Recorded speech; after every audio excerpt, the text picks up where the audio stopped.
நமஸ்தே குட்டீஸ். நம்மளோட குட்டி ஹிந்தி லேர்னர் சேனலில் நம்ம கொஸ்டின் ஆன்சர்ஸ் ஃபார் பிகினர்ஸ் பிளேலிஸ்ட்டில் வீடியோஸ் வந்து அப்லோட் பண்ணிகிட்ருக்கோம். இது வந்து பிளேலிஸ்ட் 3. இதில் 17th வீடியோ இன்றைக்கி அப்லோட் பண்ண போகிறோம். இதில் என்னென்ன கொஸ்டின்ஸ் இருக்குது, எப்படியெல்லாம் நம்ம ஆன்சர்ஸ் பண்ணலாம் அப்படிங்கிறத இந்த வீடியோவில் பார்க்கலாம். ஓகே, இப்போ இன்னைக்கு கொஸ்டின் பாருங்கள். கதா கஹாஹை. கதா அப்படின்னா கழுதை. கஹாஹை எங்கே இருக்கிறது. கதா பேட் கே நீச்சே ஹை. கழுதை பேட் அப்படின்னா மரம், கே நீச்சே அப்படின்னா கீழே. பேட் கே நீச்சே அப்படின்னா மரத்திற்கு கீழே, ஹை இருக்கிறது. கழுதை எங்கே இருக்கிறது. கழுதை மரத்திற்கு கீழே இருக்கிறது. இப்போ கழுதை வீட்டிற்கு பக்கத்தில் இருக்கிறது அப்படின்னு சொல்லணும்னு வச்சுக்கோங்களேன். கதா கர் கே பாஸ் ஹை. கழுதை வீட்டிற்கு பக்கத்தில் இருக்கிறது. இப்போ கழுதை மைதானத்தில் இருக்கிறது அப்படின்னு சொல்லணும்னா கதா மைதான் மே ஹை. இந்த மாதிரி நம்ம ஆன்சர் எது வேணுமான்னு சொல்லிக்கலாம். இங்கே கதாவுக்கு பதிலாக காய் கஹாஹை, பசு எங்கே இருக்கிறது.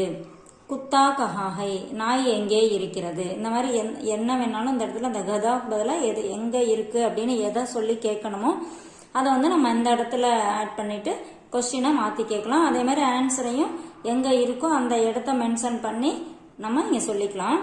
அடுத்த கொஸ்டின் பாருங்க. பில்லி கைசி ஹோத்திகை. பில்லி அப்படின்னா பூனை. கைசி ஹோத்திகை பூனை எப்படி இருக்கிறது. பில்லி பாக் ஜைசி ஹோத்திகை. பூனை புலியை போல இருக்கிறது. இப்போ பூனை அழகா இருக்கு அப்படின்னு சொல்லணும் வச்சுக்கோங்க. பூனை அழகா இருக்கு அப்படின்னு சொல்லணும்னு வச்சுக்கோங்களேன். பில்லி சுந்தர் ஹோத்திகை. பூனை அழகாக இருக்கிறது.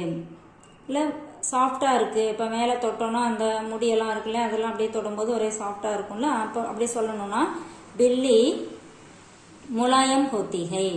பில்லி முலாயம் ஹோத்திகை அப்படின்னா சாஃப்டா இருக்கு, பூனை சாஃப்டா இருக்கு, அந்த மாதிரி சொல்லலாம்.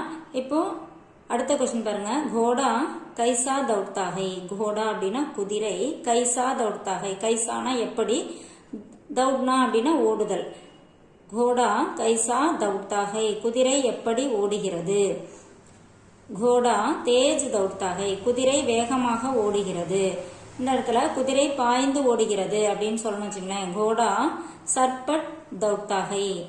கோடா சர்பட் தௌட்தாகை குதிரை வேகமாக ஓடுகிறது.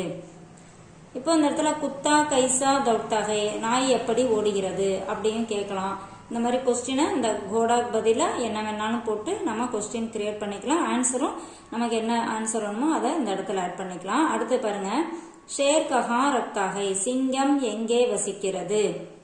ஷேர் ஜங்கல் மே ரக்தாகை. சிங்கம் காட்டில் வசிக்கிறது. இப்போ இந்த இடத்துல அடர்ந்த காட்டில் வசிக்கிறது அப்படின்னு சொல்லணும் வச்சுங்களேன். ஷேர் கனே ஜங்கல் மே ரக்தாகை அடர்ந்த காட்டில் வசிக்கிறது. அந்த மாதிரி இப்போ பாக் கஹா ரக்தாகை புலி எங்கே வசிக்கிறது அப்படியும் இந்த கொஸ்டினை மாத்திக்கலாம். அதுக்கு தகுந்த மாதிரி பாக் ஜங்கல் மே ரக்தாகை புலி காட்டில் வசிக்கிறது. இந்த மாதிரி எல்லா கொஸ்டினுமே நம்ம என்ன மாதிரி வேணாலும் மாத்திக்கலாம். ஆன்சரும் நம்ம கிட்ட என்ன ஆன்சர் இருக்கோ அதை ஆட் பண்ணி சென்டென்ஸ் கிரியேட் பண்ணி நம்ம பேசி பார்க்கலாம். அந்த மாதிரி ட்ரை பண்ணும்போது நம்ம லாங்குவேஜ் கத்துக்கிறது ரொம்ப ஈஸியா இருக்கும். தேங்க்யூ.